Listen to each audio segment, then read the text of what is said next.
காவேரி பக்கம் திரௌபதி அம்மன் கோயிலுக்கு கொடியேற்றம் நடைபெற்றது.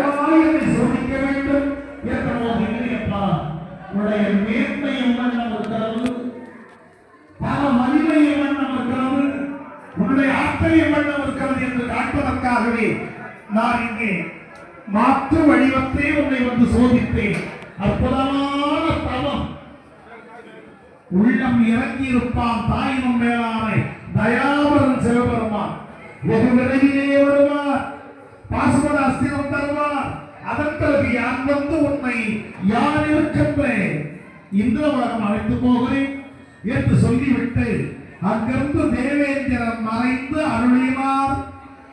அர்ஜுன பகவான் தவத்தை தொடங்குகிறார்.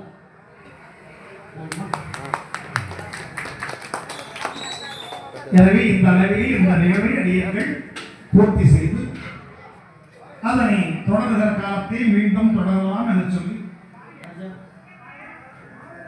அடியங்கள் பூர்த்தி செய்கிறோம். அன்பர்களே, கேட்ட அன்பர்கள், ஒளி ஒளி அமைத்த அன்பர்கள், ஏற்பாடு செய்த அன்பர்கள் அத்தனை பேருக்கும் அடியனுடைய பணி உயர்ந்த வழக்குகள்.